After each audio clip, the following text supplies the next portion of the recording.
कांग्रेस ने जब कांग्रेस आई है भारत के अंदर, उससे पहले यहाँ ब्रिटिश का राज था। ठीक है, मुगल करके चले गए थे, ब्रिटिश का राज था। ब्रिटिश ने क्या किया था कि फूट डालो, भारतवासियों को अंदर फूट डालो और राज करो नीति उन्होंने करी थी। ठीक है, उसी से वो यहाँ इतने लंबे समय तक रहे थे। वही सेम चीज़, क्योंकि जो नेहरू जी थे, जवाहरलाल नेहरू जी, वो उन्हीं के पिटलग्गू थे। ठीक है, और उस पिटलग्गू होने की वजह से जवाहरलाल नेहरू ने वही नीतियाँ अपनाई। भारत में जो कानून जितना चल रहा है संविधान में, वो कानून भारत का अपना नहीं है, वो कानून विदेशियों का है। पाकिस्तान को देखिए, पाकिस्तान, अफगानिस्तान, ईरान, आप देखो वो किन चीज़ों में फंसे हुए हैं। देखिए आप देखो वो किन चीज़ों में फंसे हुए हैं। वहाँ तो महिलाओं को स्कार्फ अगर उस स्कार्फ के बिना बाहर जाएगी उनको मारा जाता है। माशा अमीनी का केस हुआ था।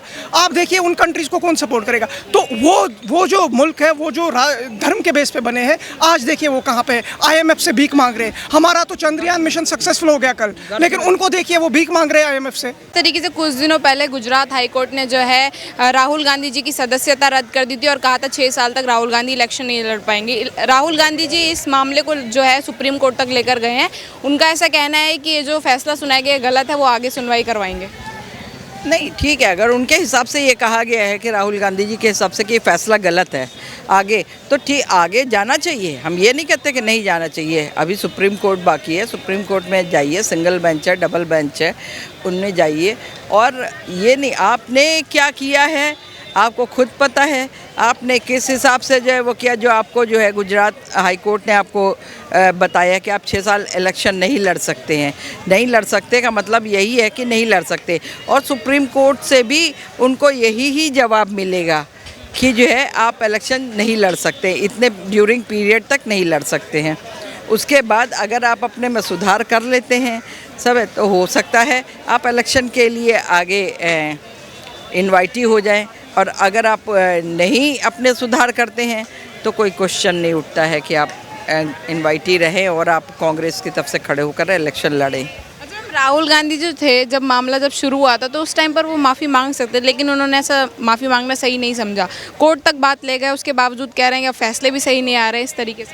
देखिए, राहुल गांधी को कौन भड़काता है या राहुल गांधी क्यों इतने भड़के हुए हैं। राहुल गांधी जो है किसी की उम्र नहीं देखते हैं, किसी का कुछ भी नहीं देखते हैं, और ये तक नहीं देखते हैं कि कहाँ राहुल गांधी हैं और कहाँ दूसरा कौन भी जो भी कोई है XYZ, वो क्या उसकी क्वालिफ़िकेशन है, क्या उसकी एज है। आप किसी और चीज़ पे मत जाओ, हम नहीं कह रहे कि आप किसी और चीज़ पे जाओ है, लेकिन आप इन चीज़ों को तो देख लीजिए। आप अपने किस रुतबे में रहते हो। रुतबे तो तुम्हारे सब खाक हो चुके, अब कोई रुतबा तुम्हारा बच्चा नहीं है। तो कम से कम कुछ नहीं, मानवता के नाते, अगर तुम्हारा जन्म हिंदुस्तान में हुआ तो हिंदुस्तान की सभ्यता के नाते तो तुम उस जगह पे आ जाओ। उस जगह आ करके तुम अपने से बड़ों का आदर और सम्मान तो सीखो। ये थोड़ी है कि तुम जहाँ चाह रहे हो वहाँ उल्टा सीधा बोल रहे हो। विदेशों में जा रहे हो तो भारत के खिलाफ उल्टा सीधा बोल रहे हो। अरे भारत ने तुम्हारा क्या बिगाड़ दिया है भाई? भारत ने यही तुम्हारा बिगाड़ दिया कि जो है तुमको यहाँ रहने दिया जा रहा है। ना तो तुम्हारी नागरिकता यहाँ की थी, ना सोनिया जी की नागरिकता यहाँ की थी, किसी की नागरिकता यहाँ की नहीं थी। तुम लोगों की सबकी तो तुम लोगों ने बाहर की ले रखी थी। तो यहाँ क्यों रह रहे थे? जब बाहर के सिटीजनशिप तुम्हारी थी तो तुम इंडिया में क्या ऐसी तैसी कराने के लिए रह रहे थे? तुमको तो तभी इंडिया छोड़ के चला जाना चाहिए था। और अगर तुम इंडियन थे, भारत के जन्मे हुए थे और भारत में रह रहे थे, तो भारत की सभ्यता सीखो और भारत की सभ्यता सीख करके भारत के हिसाब से चलो। तुम्हारा विदेशी कोई कानून, विदेशी कोई रूल रेगुलेशन यहाँ नहीं चलेंगे। वो सिर्फ राजीव नहीं, कोई राहुल गांधी नहीं, कोई भी जना हो, ठीक है जी, वो यहीं का चलेगा। और यहाँ के उसमें रहना है तो रहो, नहीं रहना तो यहाँ से देश छोड़ करके चले जाओ। मैं आपने विदेश की बात करी कि राहुल गांधी जी विदेश जाते हैं, भारत के बारे में उलझुल बातें करते हैं और फिर भी अपने आप को कहते हैं कि हम भारत को अच्छे तरीके से समझते हैं, 70 साल राज किया है हमने, तो 2024 में भी जनता हमें जिताएगी, अपना हितैषी बताते हैं भारत को अपना। इस तरीके से क्या लगता है, बयानबाजी करके फिर दूसरी तरफ ही इलेक्शन लड़ने की भी बात करते हैं? 52-53 साल के राहुल गांधी हैं। उन्होंने जो 70 साल का राज किया, 70 साल तो उनके परनाना ने राज किया, परदादा ने राज किया, उनकी दादी ने राज किया, इनका मिला करके 70 साल राज हुआ। ठीक है, अब जब अगर तुम कह रहे हो, चलो तुम्हारी बात हम बिल्कुल ऊपर कर दे रहे, सर्वोपरि मान के कर रहे हैं कि तुमने 70 साल राज किया, तुम भारत को बहुत अच्छे से जानते हो, तो भारत के हर चप्पे चप्पे को जानते होगे, हर नागरिक को जानते होगे, भारत की हर सभ्यता को जानते होगे, हर त्यौहार को जानते होगे, फिर तुम्हें इस तरह के जो है अब शब्दों को जा कर के विदेश में प्रयोग करने की क्या ज़रूरत है? अब तो जब तुम सब कुछ जानते हो 70 साल में, तो तुम भारतीय हो गए। तुम भारतीय हो गए तो तुम्हें तो अपने भारत की, तो हमारे तो कोई कह कर के तो जाए, हमारे तो कोई भारत को क्या, हमारे तो शहर को ही कोई कह कर के उल्टा सीधा जाए तो मैं तो पकड़ करके आँख निकाल दूँ कि कैसे तुमने हमारे शहर को कहा, इस तरह की चीज़ें। तो और तुम जो है भारत को जा कर के खुद अपनी बयानबाजी उल्टी सीधी दे करके आते हो। चलो अगर भारत खराब होता, गलत होता, तब तुम कह रहे होते तो हमें समझ में आता। जहाँ का नमक खा रहे हो वहीं जा कर के तुम नमक हरामी कर रहे हो, जहाँ रह रहे हो, जहाँ की सांस ले रहे हो, जहाँ हवा पानी ले रहे हो, जहाँ अन्न खा रहे हो, जहाँ पर जो है तुम रात दिन सोते और जागते हो, तुम वहाँ की जा कर के बुराई कर रहे हो। तो भाई जहाँ जिस जगह तुम बुराई कर रहे हो जाओ वहीं रहो, हिंदुस्तान में आने की ज़रूरत नहीं है। मैम, ऐसी गतिविधि लगातार कांग्रेस पार्टी की तरफ से देखने को मिलती है, चाहे प्रधानमंत्री के बारे में टिप्पणी करना हो या उनके जाति समुदाय के बारे में टिप्पणी करना हो, या कोई भी नई स्कीम मोदी जी जब निकालते हैं उसके बारे में टिप्पणी करने लगते हैं कि लोगों को बांट रहे हैं, नफरत फैला रहे हैं, इस तरीके की बातें करते हैं। लगातार कांग्रेस पार्टी क्यों टारगेट कर रही है बीजेपी को इतना? देखिए, कांग्रेस ने, जब कांग्रेस आई है भारत के अंदर, उससे पहले यहाँ ब्रिटिश का राज था। ठीक है, मुगल करके चले गए थे, ब्रिटिश का राज था। ब्रिटिश ने क्या किया था कि फूट डालो, भारत के भारतवासियों को अंदर फूट डालो और राज करो नीति उन्होंने करी थी। ठीक है, उसी से वो यहाँ इतने लंबे समय तक रहे थे। वही सेम चीज़, क्योंकि जो नेहरू जी थे, जवाहरलाल नेहरू जी, वो उन्हीं के पिटलग्गू थे। ठीक है, और उस पिटलग्गू होने की वजह से जवाहरलाल नेहरू ने वही नीतियाँ अपनाई। भारत में जो कानून जितना चल रहा है संविधान में, वो कानून भारत का अपना नहीं है, अपना नहीं है, वो कानून विदेशियों का है। उसी नीति से यहाँ चल रहा है मामला। ठीक है, तो उन्होंने जो फूट डालो वाली जो शुरू करी है नेहरू जी ने, तो नेहरू ख़ानदान में ये चलता ही चला आ रहा है, फूट डालो और राजनीति करो, चाहे वो हिंदू मुस्लिम हो, चाहे वो सिख और ईसाई हो, कोई भी है, आपस में फूट डालो और ऐश करो, राज करो। सर, क्या नाम आपका? मेरा नाम इज्जत। कहाँ के रहने वाले सर आप? कश्मीर। कश्मीर से आए हैं जी। आप? सर, आपने देखा होगा कि जिस तरीके से अभी राहुल गांधी जी के ऊपर जो केस चल रहा था कि उन्होंने जो मोदी समाज को लेकर के जो टारगेट करके टिप्पणी करी थी, उसके लिए उनको सदस्यता रद्द कर दी कोर्ट ने, गुजरात हाई कोर्ट ने, और कहा कि आप 6 साल तक इलेक्शन नहीं लड़ सकते। वो ये मामला लेकर के सुप्रीम कोर्ट में चले गए हैं। उनको ऐसा लगता है कि उनके ऊपर जो कोर्ट ने जो फैसले सुनाया वो गलत है। रेशियल स्लर है तो उसको लाइक गवर्नमेंट ने तो नहीं पकड़ा है, उसको बाज़ाब्ता लॉ की वजह से पकड़े हुए है वो। और दूसरी बात यह है कि इस देश में अगर राजनीति धर्म के नाम पे होगी, जिस देश में ऐसी धर्म के नाम पे राजनीति होती है वो देश कभी कामयाब नहीं होता है। अगर राजनीति इस बात पे होनी चाहिए कि गरीबी कैसे हटाई जाए, जो है भुखमरी कैसे हटाई जाए, अच्छा स्वास्थ्य कैसे बनाया जाए, जो महिलाओं के खिलाफ जो महिलाएं जिनके साथ एट्रॉसिटीज़ होती है वो कैसे ख़त्म की जाए, पर्यावरण को कैसे बचाया जाए, ऐसी चीज़ें जो है, ऐसी चीज़ें इलेक्शन मैनिफेस्टो में होनी चाहिए।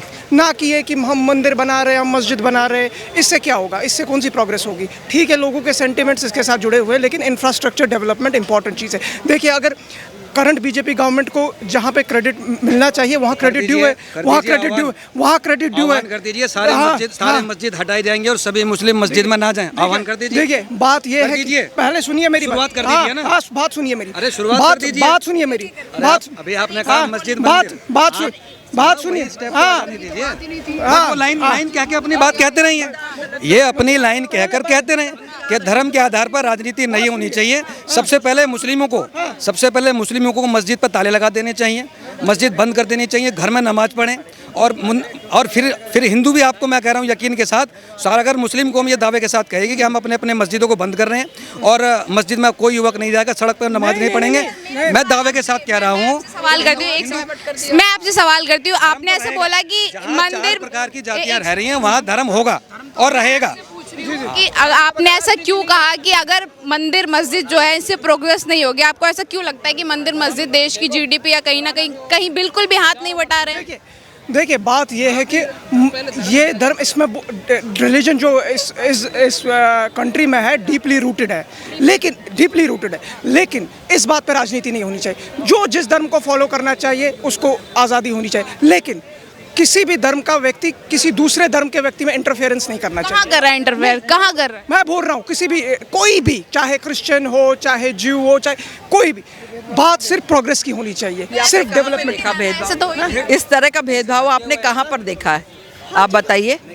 हाँ आप बताएं। मैं तो बताऊंगा, बहुत सारी जगहों पे जैसे दावे होते हैं कि वो कहीं किसी फलाना धर्म का इंसान, क्योंकि मैं तो किसी धर्म को मानता नहीं हूँ, मैं किसी धर्म को फॉलो नहीं करता, लेकिन कोई किसी धर्म का व्यक्ति आता है दूसरे धर्म के व्यक्ति को, जी मेरा धर्म सही है या आप मेरे ग्रंथ पढ़ लीजिए, उसको क्या ज़रूरत है? अरे आपके ग्रंथ सही है तो आप अपने पास रखिए। मुस्लिम को लगता है कि मेरे ग्रंथ सही है तो आप अपने पास रखिए, आपको क्या ज़रूरत है दूसरे को? हाँ, धर्म है हमारा, जो सनातन धर्म है वो तो सबको आत्मसात करता है, वो अपने को बड़ा बताता ही नहीं कभी, ये बात सही है। अपना को बड़ा कभी नहीं बताता वो कि मैं बड़ा हूँ, लेकिन कुछ है बस जी मेरा ही है सब कुछ। देखिए एक चीज़ मैं बताना चाहूँगा, जो अशोक थे, one of the great rulers of India, उन्होंने ये कहा था कि if one praises one's own religion while criticising another's, one is actually doing greater harm to one's own religion. अगर कोई अपने धर्म का प्रचार कर रहा है और दूसरे धर्म को क्रिटिसाइज कर रहा है, वो असल में अपने धर्म का नुकसान कर रहा है और कुछ नहीं कर रहा है। ये बात है, ये बात अशोक ने कही थी। बोला कि कुछ लोग ऐसा करते हैं, आप इन सब चीज़ों के लिए गवर्नमेंट को क्यों दोषी ठहरा रहे हैं? तो कोई दोषी नहीं ठहरा रहा है, गवर्नमेंट कितना करे? आपने बोला कि धर्म के ऊपर राजनीति हो रही है। धर्म के ऊपर खाली रूलिंग पार्टी राजनीति नहीं करेगी, धर्म के ऊपर ऑपोजिशन भी राजनीति करती है, ये खाली रूलिंग पार्टी नहीं राजनीति करती है। मेरी बात सुने जी, मेरी बात सुने, जो आपने मुद्दे को उन्होंने क्वेश्चन और किया था, आप मुद्दे को धर्म उस पर ले आए थे। आप कह दीजिए कि मुस्लिम युवक इनकी बातों को ध्यान में दें। सभी मुस्लिम युवक बड़े ध्यान से सुने, अफगानिस्तान मुल्क सुने, पाकिस्तान मुल्क सुने, बांग्लादेश मुल्क सुने, और यहाँ पर भी बहुत सारे मुस्लिम हैं। एक मिनट भैया बात कह लूँ। सभी ये कहना चाह रहे हैं कि जितने भी यहाँ भारत में मुस्लिम रह रहे हैं उन्हें हिंदुओं को सपोर्ट करना चाहिए, इसको हिंदू राष्ट्र बना देना चाहिए। इनका सीधा संदेश यही है। ये कह रहे हैं कि मुस्लिमों को राजनीति के चक्कर में नहीं पड़ना चाहिए, बल्कि हिंदू सनातनियों को सपोर्ट करना चाहिए कि देखो हमने आपको अपने लिए तो हमने इस्लामिक स्टेट बना ली है, अब ये जो हक हिंदुओं को मिलना चाहिए। इनका सीधा तात्पर्य ये है, ये अपनी बात को सही से कह नहीं पा रहे हैं। मैं बात करती हूँ सर, एक बार मैं इंफ्रास्ट्रक्चर, देश के विकास, देश की जीडीपी पे बात कर लेती हूँ। क्या लगता है इसमें कुछ सुधार हुआ है पहले से या हालात बिगड़े हुए हैं? देखिए जीडीपी को अंडरस्टैंड करने के लिए इंसान को इंडिया की इकोनॉमी पता होनी चाहिए। कोरोना के बाद थोड़ी सी प्रॉब्लम हुई थी, लेकिन हमने वी शेप रिकवरी कर ली है। वी शेप रिकवरी आपको पता होगा अगर आपकी इकोनॉमी, तो इसका कंट्रीब्यूशन हम सिर्फ किसको दे सकते हैं? इसका कंट्रीब्यूशन ऑब्वियसली पॉलिसीज को दे सकते हैं, जो हमारी थिंक टैंक है नीति आयोग, उसको दे सकते हैं। ठीक है, गवर्नमेंट को नहीं दे सकते। नीति आयोग क्या है? नीति आयोग गवर्नमेंट नहीं है क्या? काम कर रही है, इनका कहना मतलब गवर्नमेंट। नीति आयोग क्या है? तो बात यह है कि हमें देखना चाहिए कि हम वर्ल्ड लेवल पे कहाँ पे आगे बढ़ सके। और हमारा देश, अभी देखिए आप वेनेजुला को देखिए, किसी और कंट्री को देखिए, बिल्कुल पिछड़ रहे हैं। वहाँ पे इन्फ्लेशन देखिए कहाँ पे है, और हम आराम से मैच एंजॉय कर रहे हैं। क्यों? क्योंकि पाकिस्तान को देखिए, पाकिस्तान, अफगानिस्तान, ईरान, आप देखो वो किन चीज़ों में फंसे हुए हैं। देखिए आप देखो वो किन चीज़ों में फंसे हुए हैं। वहाँ तो महिलाओं को स्कार्फ अगर वो स्कार्फ के बिना बाहर जाएगी उनको मारा जाता है। माशा अमीनी का केस हुआ था।